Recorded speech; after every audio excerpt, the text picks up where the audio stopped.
An avalanche in the French Alps triggered an emergency response this morning. There were fears that several skiers in the resort of Tignes had been swept away, but authorities later confirmed that there were no victims.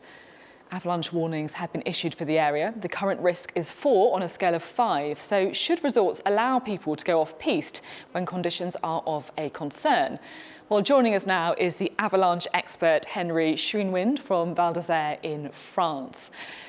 So could we talk a bit more firstly about this particular avalanche? Should more have been done to try and protect any of the people who may have been caught up in it?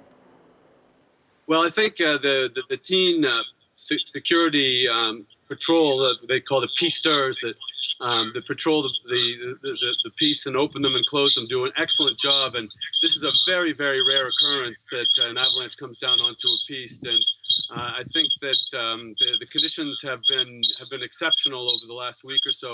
And I really think they are trying to do the best they can and succeeding. No one was hurt in this avalanche today, and I think that's due to the fact that the risk really was not all that high, even though a few people got pushed around by the avalanche that came down onto the piste, the trail. I think we can hear some kind of beeping where you are. I hope that's not a sign of a warning light or anything like that in your area.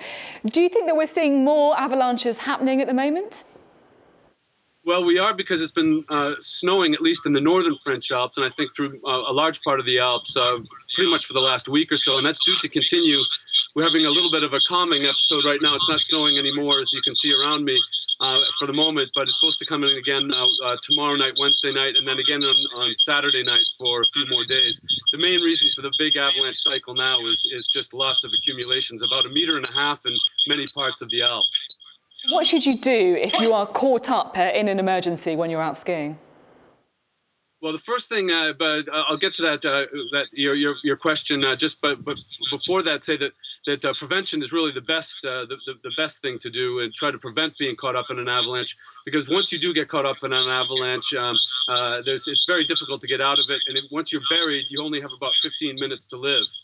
So one of the things that I do with Henry's Avalanche Talk is show people how to have fun and be safe on the off-piste, and reduce the odds of getting taken in an avalanche down to a minimum. Basically, try to make it as safe as you would be in your everyday activities, whether it's driving on the motorways or doing a bit of DIY at home. Some good advice there. Thank you very much for joining us today. You're watching Sky News. Coming up, it's all the sport.